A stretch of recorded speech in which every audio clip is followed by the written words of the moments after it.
Alright, so for reasons unknown, in the previous version of HardOps, if you were to go under Add Modifier and you add a screw,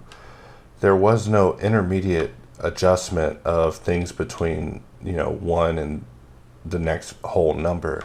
Even if you hold shift, you're still moving things on this stepped method, and there's no way to actually move things in between. And, it's not something that comes up very often, but it was something that was driving me crazy. So